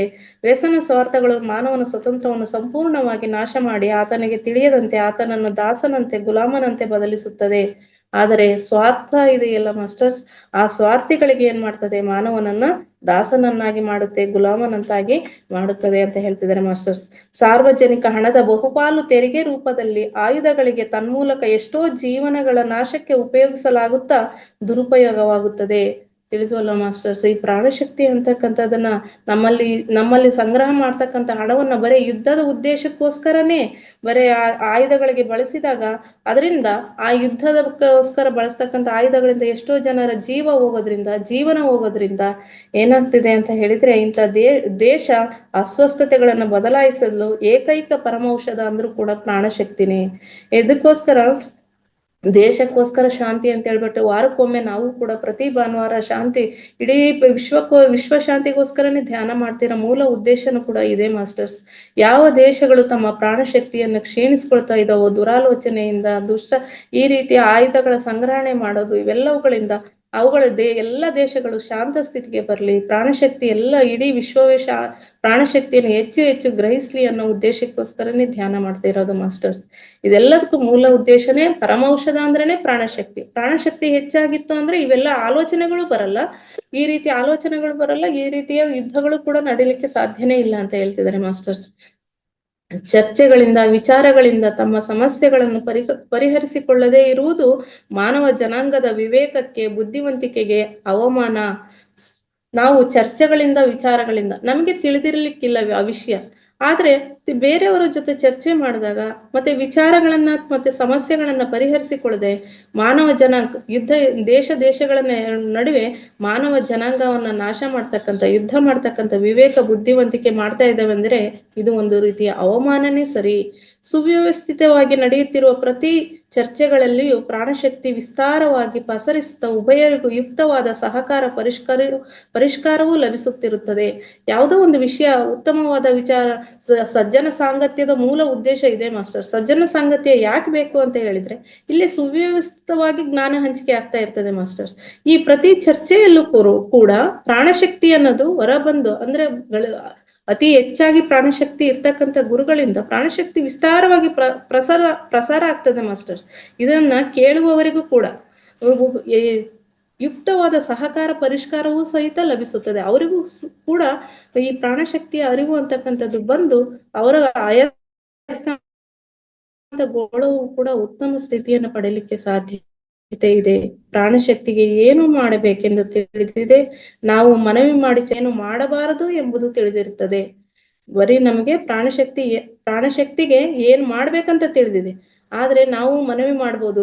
ಧ್ಯಾನ ಮಾಡ್ಬೇಕಾದ್ರೆ ಹೇಳ್ತೀವಿ ಅದನ್ನ ಅಲ್ಲಿಗೆ ಉಸಿರನ್ನ ಕಳಿಸಿ ಈ ರೀತಿಯಾಗಿ ಅಂತ ಹೇಳಿದಾಗ ಅಲ್ಲಿಗೆ ನಮ್ಮ ಪ್ರಾಣಶಕ್ತಿ ಅರಿವು ಹೋಗ್ತದೆ, ಅಲ್ಲಿರ್ತಕ್ಕಂಥ ನೋವು ಮಾಯವಾಗುತ್ತದೆ, ಆ ಕಾಯಿಲೆಗಳು ಮಾಯವಾಗುತ್ತದೆ ಧ್ಯಾನಕ್ಕೆ ಬಂದಾಗ ಅಂತ ಹೇಳೋದು ಉದ್ದೇಶ ಇದೆ ಮಾಸ್ಟರ್ಸ್. ಪ್ರಾಣಶಕ್ತಿಯೇ ಅಮೋಘ, ಇದು ಶಕ್ತಿ. ಇದು ಪ್ರಾಣಶಕ್ತಿಗೆ ಏನ್ ಮಾಡ್ಬೇಕಂತನೂ ತಿಳಿದಿದೆ, ಮತ್ತೆ ಏನ್ ಮಾಡಬಾರ್ದು ಅಂತಾನೂ ಕೂಡ ಪ್ರಾಣಶಕ್ತಿಗೆ ತಿಳಿದಿರುತ್ತದೆ. ಪ್ರಾಣಶಕ್ತಿಯ ಗತಿ ವಿಧಾನದ ಬಗ್ಗೆ ನಾವು ಎಷ್ಟು ವಿಧೇಯರಾಗಿದ್ದರೆ ಅಷ್ಟಾಗಿ ನಮ್ಮ ಜೀವನವು ಧನ್ಯವಾಗುತ್ತದೆ. ಆ ಪ್ರಾಣಶಕ್ತಿ ಅಂತಕ್ಕಂಥದಕ್ಕೆ ನಾವು ವಿಧೇಯರಾಗಿರ್ಬೇಕು, ಅವಾಗ ನಮ್ಮ ಜೀವನ ಧನ್ಯವಾಗುತ್ತದೆ. ಪ್ರಾಣಶಕ್ತಿ ಪ್ರತಿಯೊಬ್ಬರಿಗೂ ಅದೃಷ್ಟವನ್ನು ನೀಡುತ್ತಿರುತ್ತದೆ. ಈ ಪ್ರಾಣಶಕ್ತಿ ಅಂತಕ್ಕಂಥದ್ದು ಅದಕ್ಕೆ ಯಾವ ಭೇದ ಭಾವ ಇಲ್ಲ. ಯಾರು ಆಹ್ವಾನಿಸಿಕೊಳ್ಳಲಿಕ್ಕೆ ಅವರು ಸಿದ್ಧರಿರ್ತಾರೋ ಅವರಿಗೆ ಅದೃಷ್ಟವನ್ನು ನೀಡುತ್ತೆ. ಪ್ರಾಣಶಕ್ತಿಯ ಎಲ್ಲವನ್ನು ಅನುಗ್ರಹಿಸುವುದು ಪ್ರಾಣಶಕ್ತಿಯು ನಮಗೆ ಮುಖ್ಯವಾಗಿ ಸೌಜನ್ಯವನ್ನು, ಯಶಸ್ಸನ್ನು ಅನುಗ್ರಹಿಸುತ್ತದೆ. ಈ ಧ್ಯಾನವನ್ನು ಮಾಡ್ತಾ ಹೋದಾಗ ನಮ್ಮ ಕೋಪ, ದ್ವೇಷ ಎಲ್ಲ ಕಡಿಮೆ ಆಗ್ಬಿಟ್ಟು ಶಾಂತ ಸ್ವಭಾವ ಮೂಡ್ಬಿಟ್ಟು ನಮ್ಮಲ್ಲಿ ಸೌಜನ್ಯತೆ ಮೂಡುತ್ತೆ, ಯಶಸ್ಸನ್ನು ಗಳಿಸ್ತೀವಿ. ಈ ಸೌಜನ್ಯತೆ ಮತ್ತು ಯಶಸ್ಸನ್ನು ಅನುಗ್ರಹಿಸುವುದೇ ಈ ಪ್ರಾಣಶಕ್ತಿಯ ಮುಖ್ಯ ಉದ್ದೇಶವಾಗಿರುತ್ತದೆ. ಪ್ರಾಣಶಕ್ತಿ ನಮ್ಮನ್ನು ಅಗಲಿ ಹೋದಾಗಲೆಲ್ಲ ದೌರ್ಜನ್ಯವನ್ನೇ ನಾವು ಗಳಿಸುತ್ತಿರುತ್ತೇವೆ. ಪ್ರಾಣಶಕ್ತಿ ಏನಾದ್ರೂ ನಮ್ಮಲ್ಲಿ ಕಡಿಮೆ ಆದರೆ, ಕುಂದಿದ್ರೆ ದೌರ್ಜನ್ಯವನ್ನು ನಾವು ಅನುಭವಿಸಬೇಕಾಗುತ್ತದೆ. ಬಹಳಷ್ಟು ಅಧಿಕ ಪ್ರಾಣಶಕ್ತಿಯನ್ನು ಕಳೆದುಕೊಂಡಂತ ಒಬ್ಬ ಆಕೆಯನ್ನು ನಾವು ಗಮನಿಸಿದ್ದೇವೆ. ಪ್ರಾಣಶಕ್ತಿಯನ್ನು ಕಳೆದುಕೊಂಡ ತಕ್ಷಣ ಆಕೆ ಮಾಡಿದ ಮೊದಲನ ದುಷ್ಕಾರ್ಯ ಅಂದ್ರೆ ಮನುಷ್ಯರ ನಡುವೆ ಇರುವ ಸತ್ಸಂಬಂಧಗಳನ್ನು ಹಾಳು ಮಾಡುವುದು. ಪ್ರಾಣಶಕ್ತಿಯನ್ನ ಕಡಿಮೆ ಇರ್ತಕ್ಕಂಥವರೇ ಇಂಥ ಸಂಬಂಧಗಳನ್ನ ಹಾಳು ಮಾಡ್ತಕ್ಕಂಥ ಕೆಲಸ ಮಾಡ್ತಕ್ಕಂಥದ್ದು ಅಂತ ಈ ಮೊದಲೇ ತಿಳಿದಿದ್ದೀವಿ ಮಾಸ್ಟರ್ಸ್. ಅಂದ್ರೆ ಉಪಕಾರ ಮಾಡುವ ಮನುಷ್ಯರ ಬಳಿ ಹೋಗಿ ಯಾರಾದ್ರೂ ಒಳ್ಳೇದನ್ನ ಮಾಡ್ತಾ ಇದ್ದಾರೆ ಅಂತ ಹೇಳಿ ಹೋಗಿ ಅವ್ರ ಹತ್ರ ಈ ನಿಮ್ಮಿಂದ ಉಪಕಾರ ಪಡಿತಕ್ಕಂಥ ಈ ವ್ಯಕ್ತಿಗಳ ಬಗ್ಗೆ ಚಾಡಿ ಹೇಳೋದು, ಈ ರೀತಿ ಪ್ರಾಣಶಕ್ತಿ ಕಡಿಮೆ ಆದಾಗ ಇಂಥ ದುಷ್ಕೃತ್ಯಗಳನ್ನ ಮಾಡ್ತಾರೆ. ಅದಕ್ಕೋಸ್ಕರ ನಾವು ಪ್ರಾಣಶಕ್ತಿಗೆ ಪ್ರಾರ್ಥನೆ ಹೆಂಗಿರ್ಬೇಕು ಅಂತ ಹೇಳಿದ್ರೆ ಲೋಕ ಕಲ್ಯಾಣಕ್ಕಾಗೇ ಇರ್ಬೇಕು ಅಂತ ಹೇಳ್ತಾ ಮಾಸ್ಟರ್ಸ್. ಅದರಲ್ಲೇ ಮುಂದಿನ ಒಂದು ಸಣ್ಣ ದುರಾಭಿಮಾನ ಅಂತಕ್ಕಂಥ ವಿಷಯ ಮಾಸ್ಟರ್. ಪ್ರಾಣಶಕ್ತಿ ಲೋಪಿಸಿರುವ ಮನುಷ್ಯರಲ್ಲಿ ದುರಾಭಿಮಾನವು ಬೇರೂರುತ್ತದೆ. ಈ ರೀತಿ ಪ್ರಾಣಶಕ್ತಿ ಕಡಿಮೆ ಆಗ್ತಕ್ಕಂಥ ವ್ಯಕ್ತಿಗಳಲ್ಲಿ ದುರಾಭಿಮಾನ ಅನ್ನತಕ್ಕಂಥದ್ದು ಹೆಚ್ಚಾಗ್ತದೆ.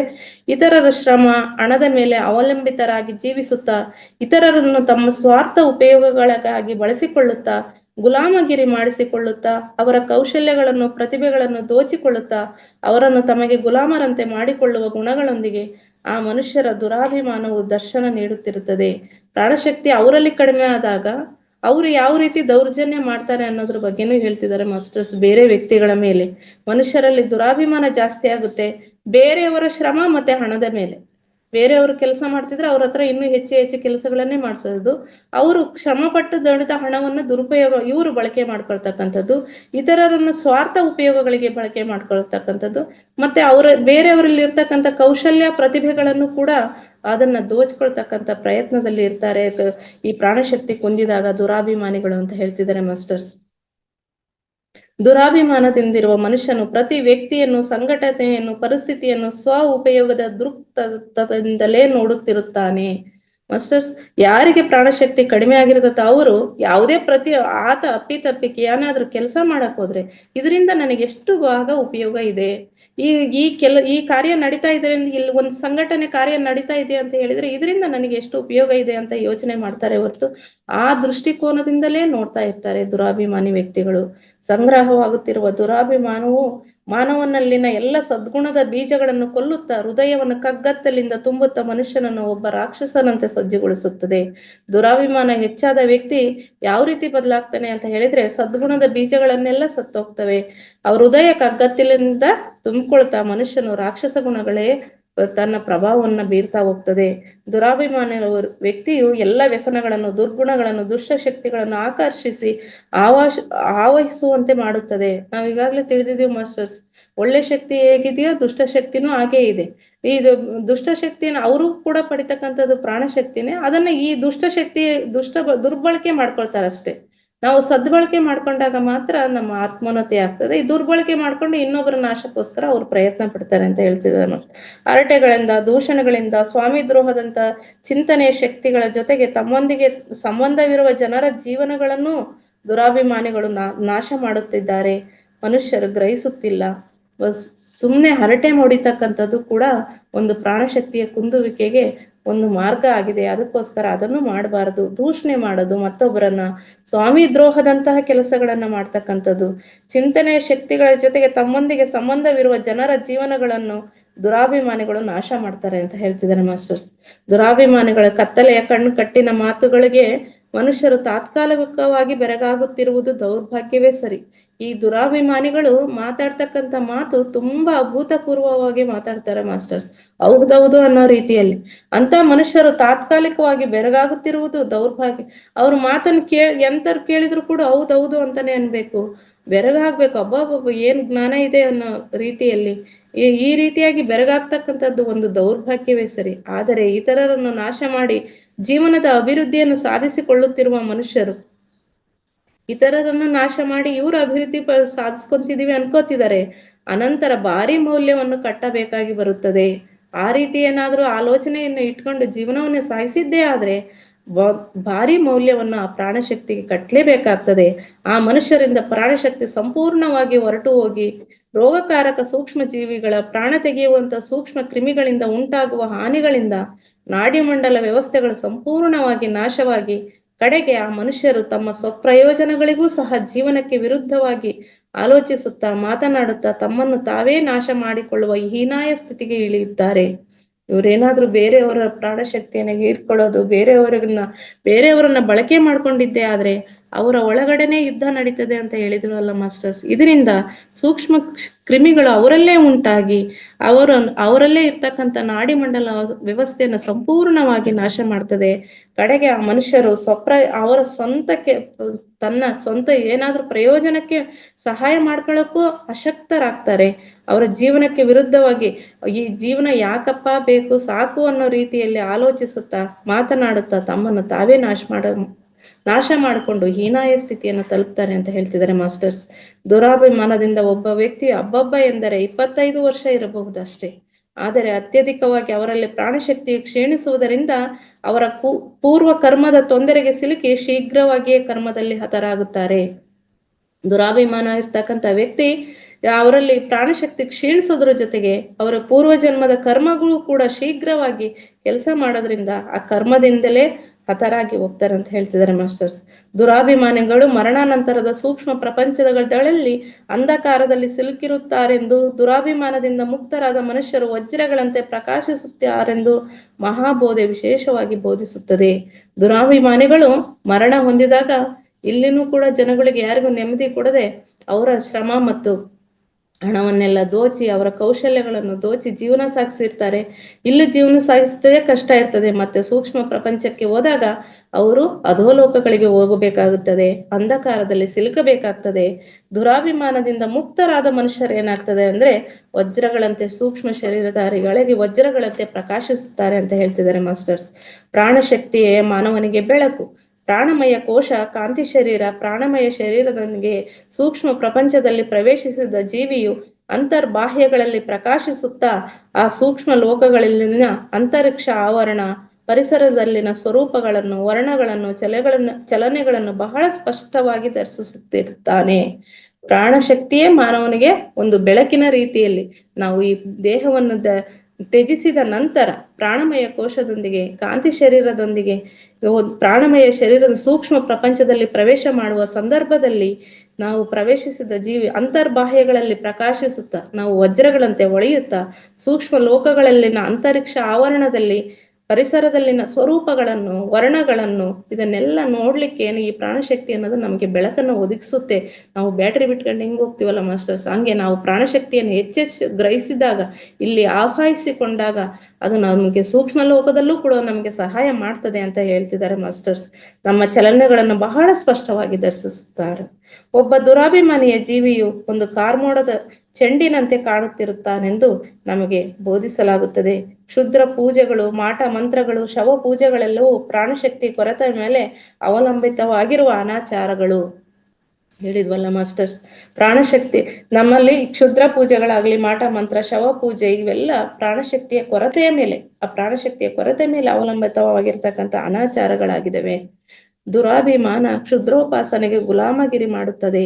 ಈ ದುರಾಭಿಮಾನ ಅಂತಕ್ಕಂಥ ವ್ಯಕ್ತಿ ಈ ಕ್ಷುದ್ರೋಪಾಸನೆ ಇವೆಲ್ಲ ಏನು ಪೂಜೆಗಳು ಹೇಳಿದಲ್ಲ ಇವೆಲ್ಲ ಕ್ಷುದ್ರೋಪಾಸನೆಗಳು ಅವನಿಗೆ ಅದಕ್ಕೆ ಗುಲಾಮನನ್ನಾಗಿಸುತ್ತದೆ. ದುಷ್ಟ ಶಕ್ತಿಗಳು ಸೃಷ್ಟಿಸಿಕೊಂಡ ಸಾಧನೆಗಳೇ ಕ್ಷುದ್ರ ಪೂಜೆಗಳು, ದುಷ್ಟ ಆಚಾರಗಳು. ಆ ದುಷ್ಟ ಶಕ್ತಿಗಳನ್ನು ಆಶ್ರಯಿಸಿದ ಉಪಾಸಕರು ತಮ್ಮ ತಪ್ಪನ್ನು ಅರಿತು ಅದರಿಂದ ಹೊರಬರಲು ಪ್ರಯತ್ನಿಸಿದರೂ ಸಾಧ್ಯವಾಗದಷ್ಟು ದೃಢವಾಗಿ ಅದಕ್ಕೆ ಅಧೀನರಾಗಿ ಬಿಟ್ಟಿರುತ್ತಾರೆ.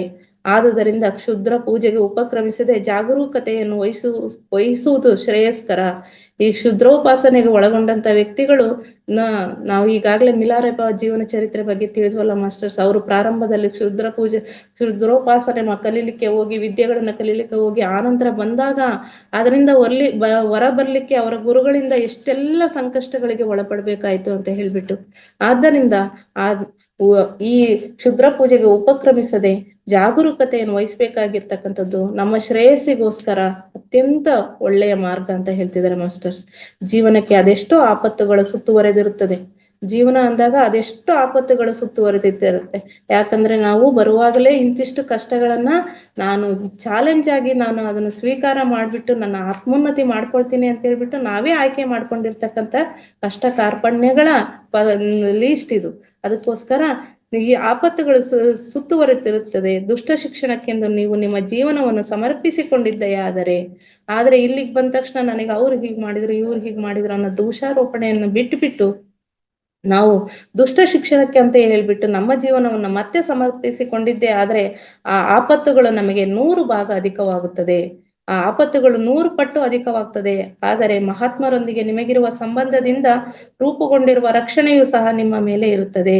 ಆದ್ರೆ ನಾವು ಸಜ್ಜನ ಸಾಂಗತ್ಯ ಮಾಡೋದ್ರಿಂದ, ಮಹಾತ್ಮರೊಂದಿಗೆ ದಿನನಿತ್ಯ ನಾವು ಜ್ಞಾನವನ್ನು ಹಂಚಿಕೆ ಮಾಡ್ಕೊಳ್ಳೋದ್ರಿಂದ, ನಿಮಗಿರ್ತಕ್ಕಂಥ ಸಂಬಂಧದಿಂದ, ನಮ್ಮ ಮತ್ತು ಅವರ ಮಧ್ಯದ ಬಾಂಧವ್ಯಗಳಿಂದ ರೂಪುಗೊಂಡಿರ್ತಕ್ಕಂಥ ರಕ್ಷಣೆಯು ನಮ್ಮನ್ನ ರಕ್ಷಣೆ ಮಾಡುತ್ತೆ ಅಂತ ಹೇಳ್ತಿದ್ದಾರೆ ಮಾಸ್ಟರ್ಸ್. ಕೆಲವು ಜನ ಭಕ್ತರು ಅಥವಾ ಶಿಷ್ಯರು ತಮ್ಮ ದೇವರು ಅಥವಾ ಗುರುವಿನ ಮೂರ್ತಿಯನ್ನು ತಮ್ಮ ಹೃದಯಗಳಲ್ಲಿ ಪ್ರತಿಷ್ಠಾಪಿಸಿಕೊಂಡು ತಮ್ಮ ಜೀವನ ಪಥದಲ್ಲಿ ಸಹಜವಾಗಿ ಉಂಟಾಗುವ ಆಪತ್ತುಗಳಿಂದ ರಕ್ಷಣೆ ಪಡೆಯುತ್ತಿರುತ್ತಾರೆ. ಈ ಪೂಜೆ ಅಂತಕ್ಕಂಥದ್ದಲ್ಲಿ ಇರ್ತಕ್ಕಂಥ ಅವರು ಭಕ್ತರಾಗಿರ್ತಾರೆ ಮಾಸ್ಟರ್ಸ್. ಶಿಷ್ಯ ಅವರು ದೇವರು ಅಥವಾ ಗುರುವನ್ನು ತಮ್ಮ ಹೃದಯಗಳಲ್ಲೇ ಪ್ರತಿಷ್ಠಾಪನೆ ಮಾಡ್ಕೊಂಡಿರ್ತಾರೆ.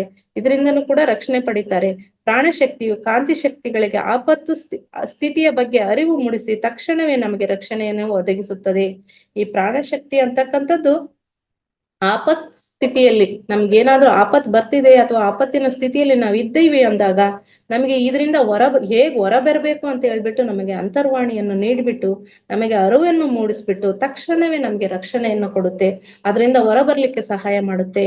ನಿಮ್ಮನ್ನು ಅವರ ಬಲೆಯಲ್ಲಿ ಸಿಲುಕಿಸಿ ನಾಶ ಮಾಡಲು ಸಂಚುಗಳನ್ನು ಹೂಡುವ ಶತ್ರುಗಳು ಹಲವಾರು ಸಂದರ್ಭಗಳಲ್ಲಿ ನಿಮ್ಮ ಮೇಲೆ ಪ್ರಯೋಗಿಸಲಾದ ಅಸ್ತ್ರಗಳಿಗೆ ಬಲಿಯಾಗುತ್ತಿರುತ್ತಾರೆ. ನಮ್ಮಲ್ಲಿ ಪ್ರಾಣಶಕ್ತಿ ಹೆಚ್ಚಾಗಿದ್ದಾಗ, ನಾವು ಪ್ರಜ್ಞಾ ಸ್ಥಿತಿಯಲ್ಲಿದ್ದಾಗ ಏನ್ ಮಾಡ್ತಾರೆ, ನಮ್ಮನ್ನ ಏನಾದ್ರೂ ನಾಶ ಮಾಡ್ಬೇಕು ಅಂತ ಬಲೆಯನ್ನು ಎಣಿತಕ್ಕಂಥ ಸಂಚು ಹೂಡ್ತಕ್ಕಂಥ ತಂತ್ರಗಳೇನಾದ್ರೆ ಇದ್ರೆ ಪುನಃ ಅವರಿಗೆ ಹಿಂತಿರುಗಿ ಹೋಗಿ ಅವರನ್ನೇ ಆ ಅಸ್ತ್ರಗಳಿಗೆ ನಮ್ಮ ಶತ್ರುಗಳೇ ಬಲಿಯಾಗ್ತಾರೆ ಅಂತ ಹೇಳ್ತಿದ್ದಾರೆ ಮಾಸ್ಟರ್ಸ್. ಕಾರಣ ಅವರ ಅಸ್ತ್ರಗಳು ನಿಮ್ಮ ಜೀವ ರಕ್ಷಣೆಯ ಕವಚಕ್ಕೆ ತಗುಲಿ ಅವರ ಮೇಲೆಯೇ ರಭಸದಿಂದ ಹಿಂದಿರುಗುತ್ತದೆ. ಅವ್ರು ಬಿಟ್ಟಿರ್ತಕ್ಕಂಥ ಬಾಣ ನಮ್ಮ ರಕ್ಷಣಾ ಕವಚ, ನಮ್ಮ ಕಾಂತಿಗೋಳ ಶಕ್ತಿಯುತವಾಗಿದ್ದಾಗ ಅದಕ್ಕೆ ತಾಗಿ ಯಾವ್ದಾದ್ರು ಒಂದು ಅಡ್ಡ ಬಂದಾಗ ಹೇಗೆ ನಾವು ಪುಟಿಯುತ್ತದಲ್ಲ ಮಾಸ್ಟರ್ಸ್, ಇನ್ನೂ ವೇಗವಾಗಿ ಅವರಿಗೆ ತಲುಪುತ್ತೆ ಅಂತ ಹೇಳ್ತಿದ್ದಾರೆ ಮಾಸ್ಟರ್ಸ್. ನೇರವಾಗಿ ಪ್ರಯೋಗಿಸಲಾದ ಅಸ್ತ್ರಗಳಿಗಿಂತ ಪ್ರಯೋಗಿಸಿದವರ ಮೇಲೆಯೇ ಮರಳಿ ಬರುತ್ತಿರುವ ಅಸ್ತ್ರಗಳೇ ಮತ್ತಷ್ಟು ಬಲವಾಗಿ ವಿಧ್ವಂಸಕರವಾಗಿ ಇರುತ್ತದೆ. ಅವರು ಪ್ರಯೋಗ ಮಾಡಿದ ವೇಗಕ್ಕಿಂತ ನಮಗೆ ತಾಗಿ ನಮ್ಮ ಕಾಂತಿಗೋಳಕ್ಕೆ ತಾಗಿ ಮತ್ತೆ ವಾಪಸ್ ಹೋಗ್ತಕ್ಕಂಥ ಅಸ್ತ್ರ ಇದೆಯಲ್ಲ ಮಾಸ್ಟರ್ಸ್, ಅದು ವೇಗವಾಗಿ ಮತ್ತು ಶಕ್ತಿಯುತವಾಗಿ ಇರ್ತದೆ. ಅವರನ್ನ ಅಷ್ಟೇ ಬೇಗ ನಾಶ ಮಾಡುತ್ತೆ ಅಂತ ಹೇಳ್ತಿದ್ದಾರೆ ಮಾಸ್ಟರ್ಸ್. ಪ್ರಾಣಶಕ್ತಿಯೇ ಆ ಅಸ್ತ್ರಗಳನ್ನು ಪ್ರಚಂಡ ವೇಗದೊಂದಿಗೆ ಪ್ರಾಣ ರಕ್ಷಣೆಯ ಕವಚಗಳಿಂದ ಹಿಂತಿರುಗಿಸಿ ಒಡೆದು ಪ್ರಯೋಗಿಸುತ್ತಿರುವವರಿಗೆ ಬಹಳ ಅಪಾಯಕಾರಿಯಾಗಿ ಪರಿಣಮಿಸುವಂತೆ ಮಾಡುತ್ತದೆ. ಆ ಅಸ್ತ್ರ ಅಂತಕ್ಕಂಥದ್ದು ಅವರಿಗೆ ಹೆಚ್ಚು ವೇಗದಲ್ಲಿ ಹೋಗೋದ್ರ ಜೊತೆಗೆ ಅವರಿಗೆ ಬಹಳ ಅಪಾಯಕಾರಿಯಾಗಿ ಕೂಡ ಪರಿಣಮಿಸುತ್ತದೆ ಅಂತ ಹೇಳ್ತಿದ್ದಾರೆ ಮಾಸ್ಟರ್ಸ್. ದುರಾಭಿಮಾನಿಗಳು ಸೂಕ್ಷ್ಮ ಲೋಕಗಳಲ್ಲಿ ಅತ್ಯಂತ ಹೀನವಾದ ಪ್ರಾಣಿ ಪ್ರಪಂಚದಲ್ಲಿ ಸಿಲುಕಿದಂತ ಪಶುವಿನಂತೆ ವರ್ತಿಸುತ್ತಾ ಸ್ವಲ್ಪ ಕಾಲ ವಾಸಿಸುತ್ತಾರೆ. ಈ ದುರಾಭಿಮಾನಿಗಳು ದೇಹತ್ಯಾಗ ಮಾಡಿದ ನಂತರ ಸೂಕ್ಷ್ಮ ಲೋಕಗಳಿಗೆ ಹೋದಾಗ ಅತ್ಯಂತ ಹೀನಾಯ ಜೀವನವನ್ನು ಅವರು ಕೂಡ ಸಾಗಿಸ್ಬೇಕಾಗ್ತದೆ. ಪಶುವಿನಂತೆ ಸ್ವಲ್ಪ ಕಾಲ ವಾಸಿಸುತ್ತಾರೆ. ಅನಂತರ ಅಲ್ಲಿ ಸ್ವಲ್ಪ ಬೆಳೆದು ಪುನಃ ಮಾನವ ಜನ್ಮಕ್ಕೆ ಪ್ರವೇಶಿಸುತ್ತಾರೆ. ಆನಂತರ ಸಾಕಷ್ಟು ವರ್ಷಗಳ ಕಾಲ ಅಲ್ಲಿ ಇದ್ದು ಬಿಟ್ಟು ನಂತರ ಮಾನವ ಜನ್ಮಕ್ಕೆ ಪ್ರವೇಶಿಸುತ್ತಾರೆ. ಆದರೆ ಆ ಲೋಕಗಳಿಂದ ಅವರು ತಮ್ಮೊಂದಿಗೆ ಆ ಪ್ರಾಣಿ ಪಶುತ್ವ ಲಕ್ಷಣಗಳನ್ನೇ ಸಹ ತಂದುಕೊಳ್ಳುತ್ತಾರೆ.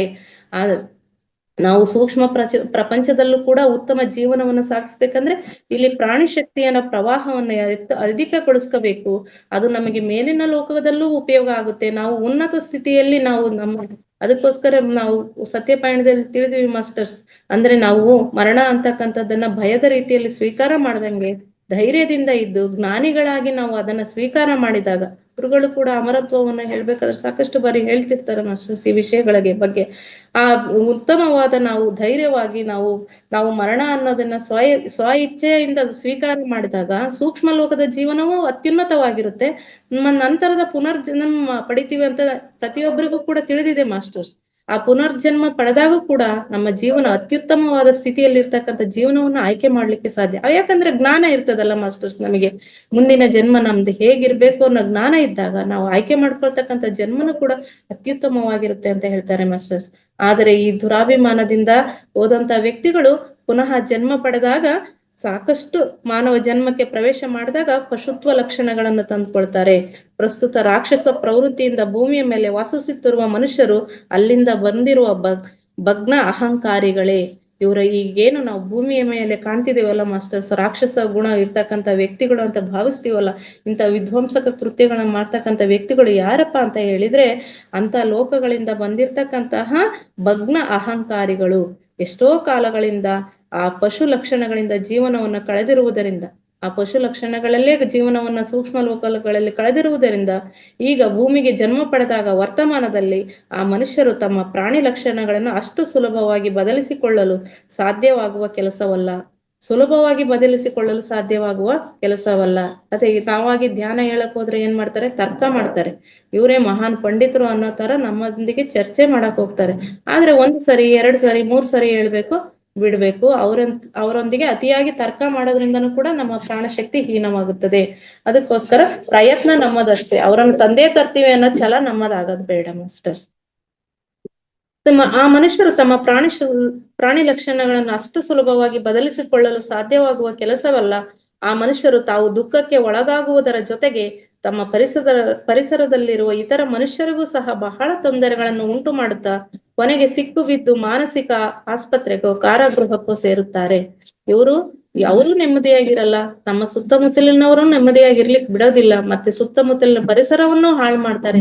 ಇದರಿಂದ ಅವರಿಗೆ ಕೊನೆಗೆ ಸಿಗ್ತಕ್ಕಂತಹ ಉಡುಗೊರೆ ಏನಪ್ಪಾ ಅಂತ ಹೇಳಿದ್ರೆ ಅವರೇ ಮಾನಸಿಕ ಅಸ್ವಸ್ಥತೆಗೆ ಒಳಗಾಗ್ತಾರೆ, ಮಾನಸಿಕ ಆಸ್ಪತ್ರೆಗೆ ಸೇರ್ತಾರೆ, ಇಲ್ಲವಾದ್ರೆ ಮಾಡಬಾರದ ಕೃತ್ಯಗಳನ್ನು ಮಾಡಿಬಿಟ್ಟು ಕಾರಾಗೃಹವನ್ನ ಸೇರ್ತಾರೆ ಅಂತ ಹೇಳ್ತಿದ್ದಾರೆ ಮಾಸ್ಟರ್ಸ್. ಸೂಕ್ಷ್ಮ ಲೋಕಗಳಲ್ಲಿ ಪ್ರಾಣಶಕ್ತಿಗೆ ಭಯಪಟ್ಟು ಒಂದೇ ಕಡೆ ವಾಸಿಸುವ ಮನುಷ್ಯರು ಸಹ ಭೂಮಿಯ ಮೇಲೆ ಇರುತ್ತಾರೆ. ಸೂಕ್ಷ್ಮ ಲೋಕಗಳಲ್ಲಿ ಪ್ರಾಣಶಕ್ತಿಗೆ ಭಯಪಟ್ಟು ಒಂದೇ ಕಡೆ ಅಂದ್ರೆ ನಾವು ಉನ್ನತ ಲೋಕಗಳಲ್ಲಿ ಪಯಣ ಮಾಡ್ಬೇಕು ಮಾಸ್ಟರ್ಸ್. ಆದ್ರೆ ಅದಕ್ಕೆ ಈ ಪ್ರಾಣಶಕ್ತಿಗೆ ಭಯಪಟ್ಟು ಒಂದೇ ಕಡೆ ವಾಸಿಸುವ ಮನುಷ್ಯರು ಕೂಡ ಈ ಭೂಮಿಯ ಮೇಲೆ ಇದ್ದಾರೆ. ಅಂತ ಮನುಷ್ಯರು ಹುಟ್ಟಿದಾಗಿನಿಂದ ಬೆಂಕಿಗೂ ಬೆಳಕಿಗೂ ಸಹ ಭಯ ಪಡುತ್ತಾರೆ. ಅಂತ ವ್ಯಕ್ತಿಗಳ ಲಕ್ಷಣ ಏನಾಗಿರ್ತದೆ ಅಂದ್ರೆ ಬೆಂಕಿ ಕಂಡ್ರೆ ಭಯ, ಮತ್ತೆ ಬೆಳಕನ್ನು ಕಂಡ್ರು ಕೂಡ ಭಯ ಆಗ್ತದೆ.